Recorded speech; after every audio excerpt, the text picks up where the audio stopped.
32절입니다. 출애굽기 8장 20절부터 32절 제가 봉독하겠습니다. 여호와께서 모세에게 이르시되 아침에 일찍이 일어나 바로 앞에 서라. 그가 물 있는 곳으로 나오리니 그에게 이르기를 여호와께서 이와 같이 말씀하시기를 내 백성을 보내라. 그러면 그들이 나를 섬길 것이니라. 내가 만일 내 백성을 보내지 아니하면 내가 너와 내 신하와 내 백성과 내 집들의 파리떼를 보내리니 애굽 사람의 집집에 파리떼가 가득할 것이며 그들이 사는 땅에도 그러하리라. 그날에 나는 내 백성이 거주하는 고센 땅을 구별하여 그곳에는 파리가 없게 하리니 이로 말미암아 이 땅에서 내가 여호와인 줄을 내가 알게 될 것이라.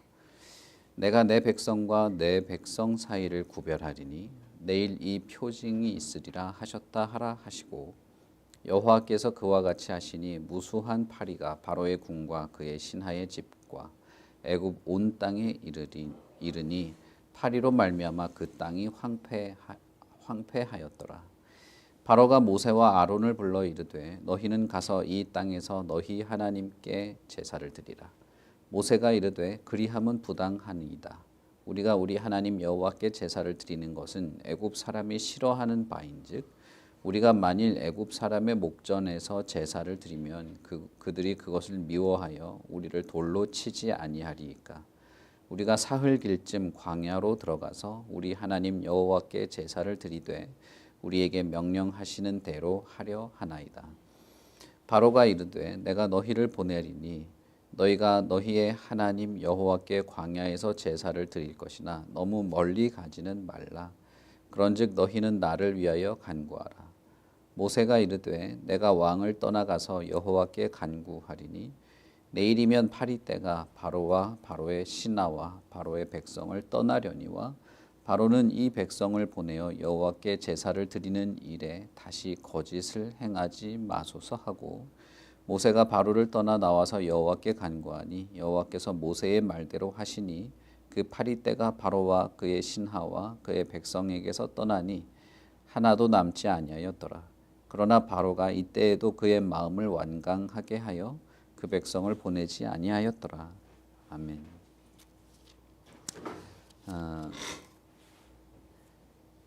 몇 번의 재앙이 이제 연속해서 일어나는 과정이 있는데 처음에 몇 번은 모세가 일으킨 것이 아니라 하나님께서 모세를 명령하셔서 모세가 일으키게 된 것이죠.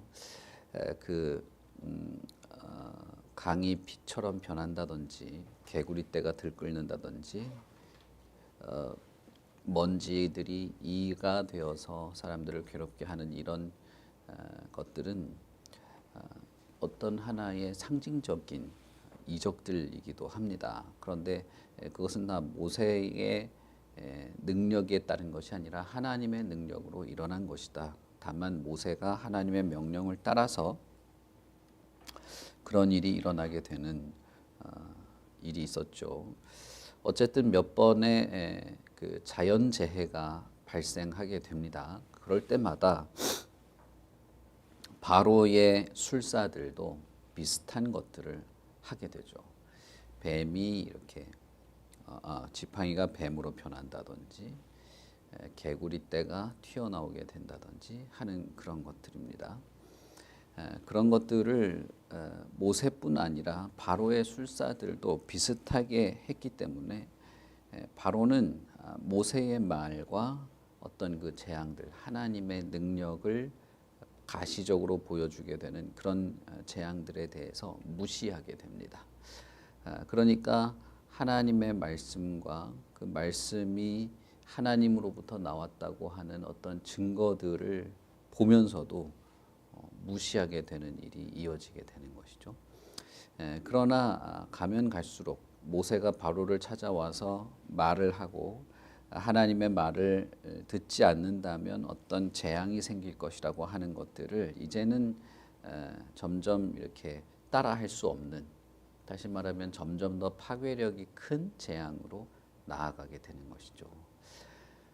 바로가 이 이집트를 다스리는 왕이었음에도 불구하고 바로는 자신의 나라의 백성들의 삶이 어떻게 피폐해지게 되는지에 대해서는 관심을 가지지 않습니다. 그래서 개구리가 올라오게 되면서 일상이 다 파괴가 되고 개구리가 죽으면서 나는 그 썩은 시체의 냄새 때문에 고통을 받지만 바로는 왕궁에서 문제가 없었던 것이죠. 그런 것들 이런 상황에서 하나님을 거부하는 어떤 세계와 하나님 자기의 백성을 끝까지 지키시고 약속을 수백 년에 걸쳐서 지키시는 신실한 하나님과의 이 극적인 대비가 있게 되죠. 그래서 과연 누가 진정한 왕이고 누가 진정한 책임자인가를 보여주게 되는 일이 10번의 재앙을 통해서 선명하게 드러나게 되는 것입니다.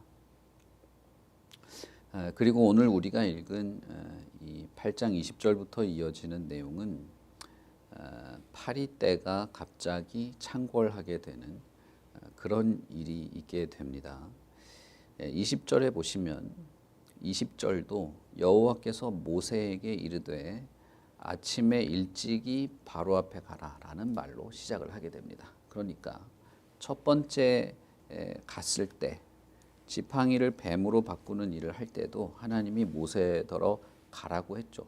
가라고 할 때도 모세는 주저했습니다. 마음이 썩 내키지가 않았어요. 그럼에도 불구하고 하나님의 뜻을 따르는 그런 사람으로 이렇게 바뀌어가는 과정이 모세에게 있었던 것이죠. 그리고 나서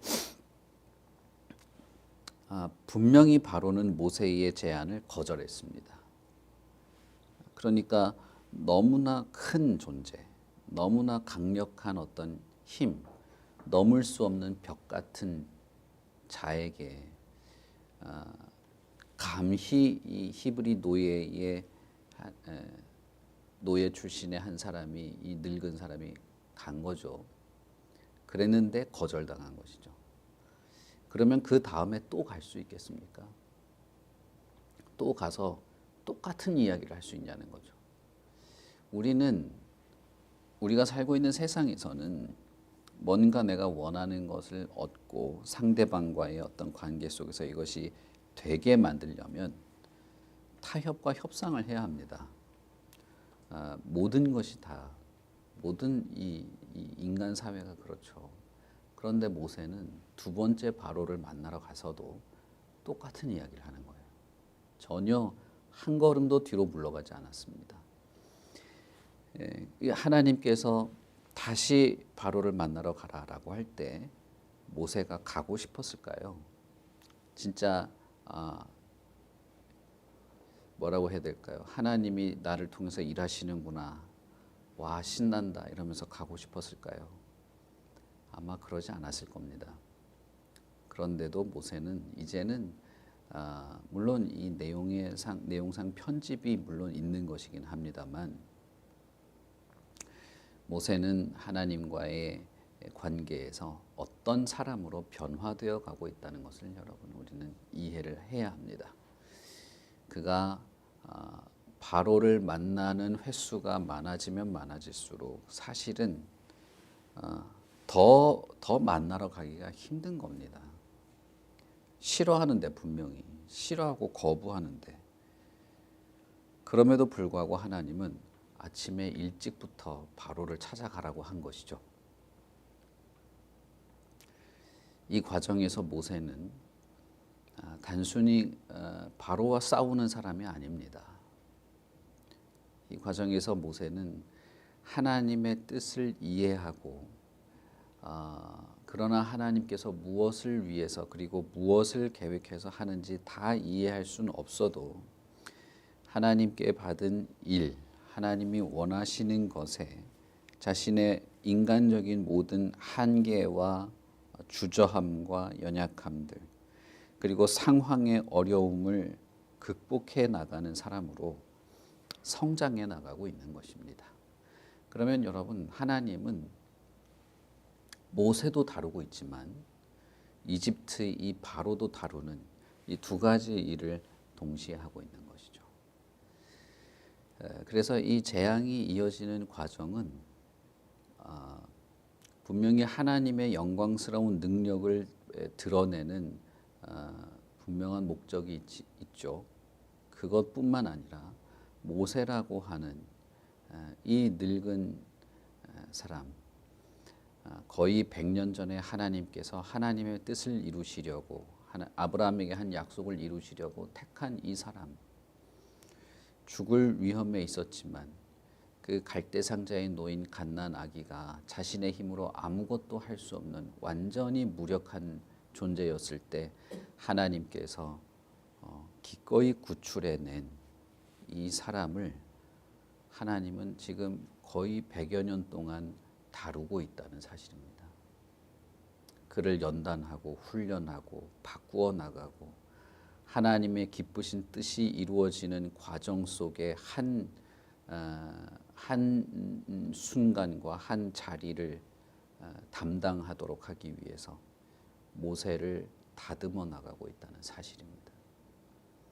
하나님은 모세에게 아침 일찍 일어나라, 가라라고 하십니다.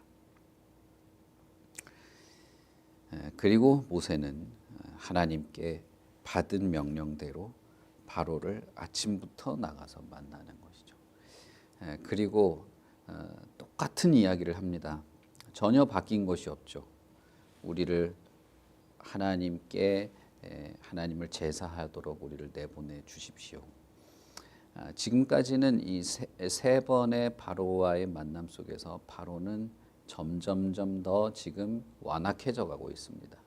하나님의 말씀을 들으면 들을수록 하나님의 요구를 알면 알수록 그리고 그것이 말뿐 아니라 눈에 보이는 어떤 재앙을 자연재해를 보면서 이게 하나님이 하시는 것이라는 것을 조금씩 느끼면 느낄수록 더 완강하게 하나님을 거부하기 시작한 것이죠. 그러니 이 대화가 점점 힘들어지고 있었다는 것은 우리가 충분히 예상할 수 있습니다. 점점 더 이렇게 더 완악하게 모세를 대하다가 바로가 이번에는 이 파리가 들끓는 이 상황에서 바로가 제안을 합니다. 이 당시에 파리는 정말 재앙의 상징이기도 했습니다. 여러 문화권에서도 마찬가지고 특별히 고대 사회에서 파리는 악마의 상징이기도 했어요. 그래서 파리가 들끓게 되는 이런 것은 정신적으로도 그리고 물리적으로도 큰 충격이었을 겁니다. 이집트 국가의 근간인 나일강이 썩게 되는 피로 물들게 되는 이것, 그래서 나일강에 존재하는 그런 동물들이나 이런 것이 동식물들이 이집트 국가의 기반이 되고 나일강에 있는 악어나 새들이 신처럼 떠받들여지던 이 이집트 사회에서 나일강이 피로 물들게 되는 것도 상당한 충격이죠. 그러니까 하나님이라고 하는 여호와라고 하는 분이 이집트의 신을 완전히 깔아뭉개는 그런 장면이었기도 한 거죠. 파리가 들끓는 것도 마찬가지입니다.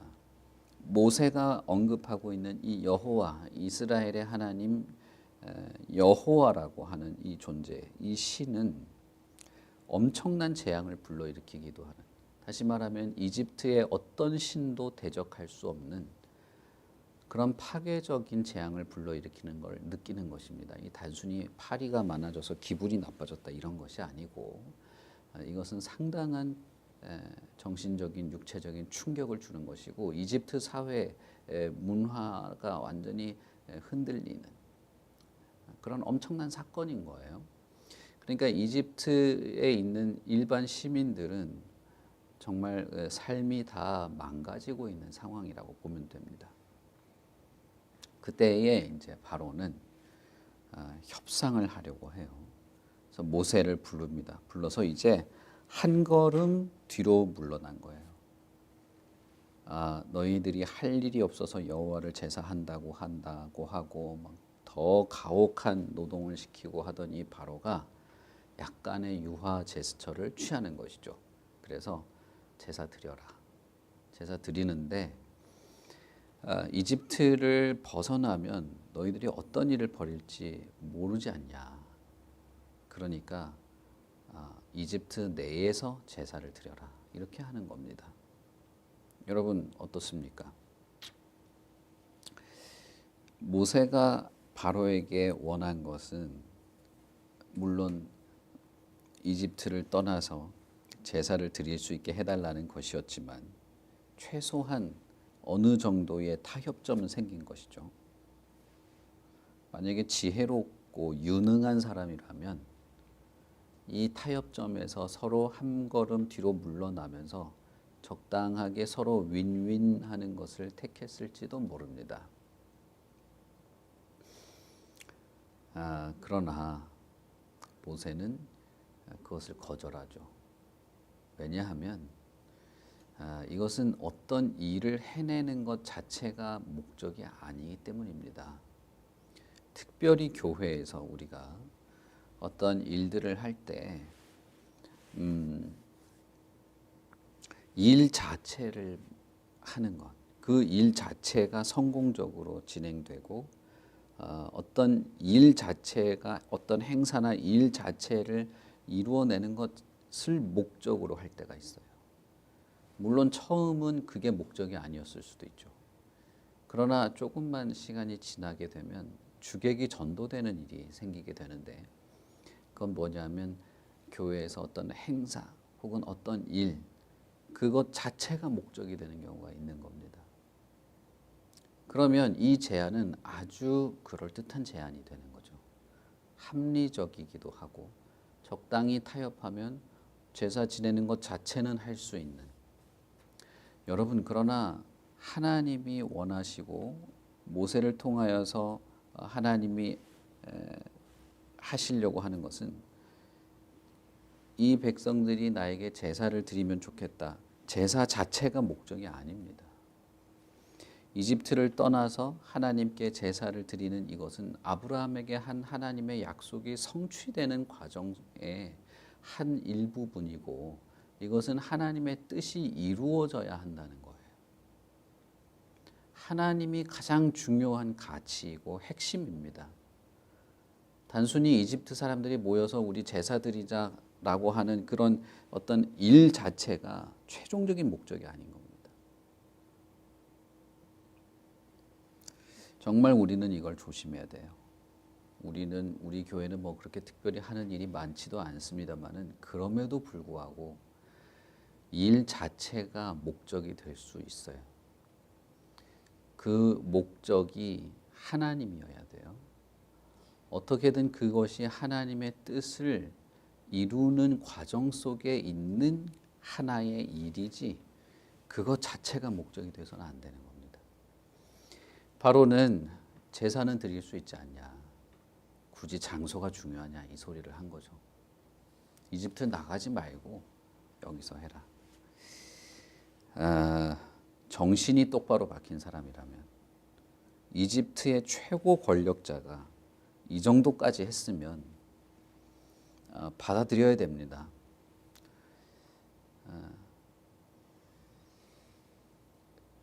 바로도 자기가 하나 양보한 거잖아요. 그러면 진짜 뭐랄까요? 진짜 교양 있고 정신이 바로 박히고 상대방을 존중하는 사람이라면 나도 하나 양보해야 말이 되는 거예요. 그런데 모세는 거절하죠. 안 됩니다. 우리가 만약에 이집트에서 우리 하나님을 예배한다면 이집트 사람들이 우리를 야만인으로 안 그래도 우리를 야만인으로 보는데 우리를 보고 돌로 다 쳐 죽일 거 아닙니까? 왜냐하면 이집트 사회는 농경 사회예요. 이 거대한 제국이 농사가 기간 산업인 국가예요. 근데 이스라엘은 원래 유목민이었죠. 유목민이어서 양치고 염소치고 소를 치면서 사는 사람들인데 그러니까 일정한 어떤 거주지도 사실 따로 없고 이리저리 옮겨 다니면서 텐트 치면서 양떼 기르고 제사 지낼 때는 양을 죽여가지고 피를 흘려가면서 막 내장을 쥐어 뜯으면서 그러면서 제사를 드렸단 말이에요. 이집트 사람들이 볼 때는 뭐라고 하면 좋을까요? 그냥 정신 나간 놈들이죠. 이상한 광신 집단이죠. 솔직히 말하면. 여러분 한번 생각해 보십시오. 우리나라도 농경 사회였는데 그때 어떤 집단이 무슨 저기 뭐 경기도의 어떤 집단이 자기들끼리 뭐 농사를 하고 그런 게 아니라 한다면서 갑자기 짐승을 잡아 죽이기 시작하면서 뭐 한 2주 3주를 보통 2주 이상 그렇게 했습니다. 매일 여러분 한번 죽인다고 생각해 보세요. 그 피비린내, 그 피가 예루살렘 성에서부터 흘러나와서 엄청나게 그렇게 며칠 동안 피가 그렇게 계속 하수구를 통해서 흘러나가는데 죽이는 정도가 아니라 내장을 다 분해하고 내장을 싼 막을 다 걷어내고 막 들었다가 놨다가 온갖 한단 말입니다. 피칠갑을 하는 거예요. 그리고 나서 대제사장이 피를 갖다가 사람들한테 막 뿌리 우슬초에 묻혀가지고 우리가 말로 이렇게 하지만 그 장면을 여러분 봤다 그러면 완전히 이건 진짜 그 뭐라고 합니까? 그 용어가 세상이 끝장난 것 같이 제사를 드리는 거죠. 제노사이드죠. 이집트 사람들이 우리를 보면 우리를 잡아 죽일 겁니다. 정말 끔찍합니다. 라고 말한 거죠. 여러분 그러나 이것은 모세가 그 말이 사실이긴 합니다. 사실이긴 하지만 그 이유 때문에 거절한 건 아니다라는 걸 아셔야 돼요. 이집트 사람들이 이스라엘 사람들을 고센 땅에서 벗어나지 못하게 한 것 이유 중에 하나도 그 이유긴 했지만 그러나 그 이유 때문에 모세가 거절한 건 아닙니다. 바로가 알아들으라고 말한 거예요. 우리는 하나님의 뜻이 성취되는 것 외에는 다른 어떤 것도 타협할 마음이 없다고 말한 거예요. 이것이 모세가 변화되어가는 과정 중에 하나입니다. 너무나 솔깃한 제안을 했어요. 그러나 하나님의 뜻, 하나님의 명령, 하나님의 계획, 조금 더 쉽게 말하자면 내가 하나님 앞에 충성하는 일, 내가 하나님께 순종하는 일에 있어서는 그것을 타협점으로 삼을 수는 없다는 거예요.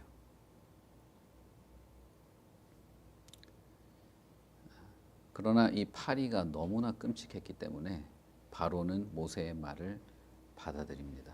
알았다. 그러면 네가 말하는 대로 하도록 해라. 다만 내가 약속했으니까 가서 이 파리를 없애달라고 기도를 해라 라고 하죠. 그리고 파리가 없어집니다. 개구리와 마찬가지로 이가 들끓게 되는 그런 것들과 마찬가지로 없어지게 되죠. 없어지게 되니까 살만한 거죠. 그러나 그렇게 되자 바로는 역시 자기의 말을 뒤집습니다. 모세가 분명히 말했죠. 내가 기도는 하겠지만 다시는 거짓을 말해서는 안 됩니다. 그러나 바로는 자신의 말이 거짓말이었다는 것을 드러내게 되죠. 자, 여러분. 하나님과 바로 둘 중에 누가 진정한 왕입니까? 자기가 한 약속도 뒤집는, 자신의 어떤 자존심과 욕망을 위해서는 거짓도 일삼는, 자신의 민족과 자신의 백성이 얼마나 피폐해지는가에는 관심도 없는, 그러나 권력은 막강하게 가지고 있는 이 자가 진짜 왕입니까? 아닙니다. 눈에 보이지는 않고 당장 나에게 뭔가를 주지도 않는 것 같고 당장 내 삶이 어떻게 바뀌지 않나 보여도 보이지 않는 이 하나님, 그러나 분명히 역사하는 이 하나님이, 신실한 하나님이, 약속을 반드시 지키시는 이 하나님이 우리의 진정한 왕인 것입니다. 이 세계가 막강한 힘을 가지고 교회에 대하여 혹은 저와 여러분을 대하여 성도들에 대하여 약간의 유화 제스처를 취하거나 약간의 어떤 타협점을 제시하면서 적당히 신앙생활을 하고 적당히 어떤 타협적인 기독교로 남도록 하려는 이 세상의 압박과 압력이 있죠. 그러나 그런 세상은 우리의 왕이 될 수 없습니다. 교회의 머리가 될 수 없어요. 우리가 몇 년의 시간 동안에 제 마음을 상당히 갈등하게 했던 것 중에 하나는 그 유명한 목사님들, 그 크고 유명한 교회들이 정부에서 제시하는 여러 어떤 방편들과 어떤 이 우리가 살고 있는 이 세계의 여러 트렌드와 방향에 잘 발맞추어 가는 것이 건전한 교회인 것처럼 말하기 시작했다는 거였어요. 그렇게 유명하고 젠틀하고 사람들한테 꽤 괜찮은 사람이라고 인정받는 그 많은 목사들이 오히려 나서서 정말 무슨 민주 시민이 돼야 된다는 것처럼 교회가 정말 그렇게 건강하고 건실하고 이 사회에서 깨끗하고 매너 있고 젠틀한 교회가 돼야 된다는 식으로 말할 때 뭔가 저는 갈등이 많이 생기기 시작했습니다. 그러나 여러분, 이 세상 혹은 이 세계, 하나님을 알지 못하는 이 세계가 바라는 것은 교회가 교회답기를 바라는 게 아니에요. 그렇게 발맞추어 간다고 해서 하나님의 교회가 사람들에게 칭송을 받는 것도 아닙니다. 저는 이 흐름은 앞으로 더 가속화되고 더 강력해질 것이라는 생각을 하게 됩니다. 앞으로 하나님과 교회 그리고 우리의 기독교 신앙, 진리를 따르는 모든 어떤 헌신과 순종의 어떤 것들까지도 이제는 이 세계가 정해 주는 대로 해야 되는 그럴 때가 올 것 같은 생각이 드는 것이죠. 예배를 정부가 정해 준다든지 하나님을 순종하는 것을 이 세상의 권력자가 결정해 주는, 그리고 그걸 잘 발맞추어 따라가는 것이 깨어있는 교회인 것처럼 생각하는, 얼마나 그럴듯한 논리와 사람들이 딱 듣자마자 맞네라고 여겨질 만큼 적절한 표현들로 나름 이렇게 뭐랄까요, 교회도 내려놓을 건 내려놓으면서 할 건 하는 식으로 얼마나 말을 매끄럽게 했는지 몰라요.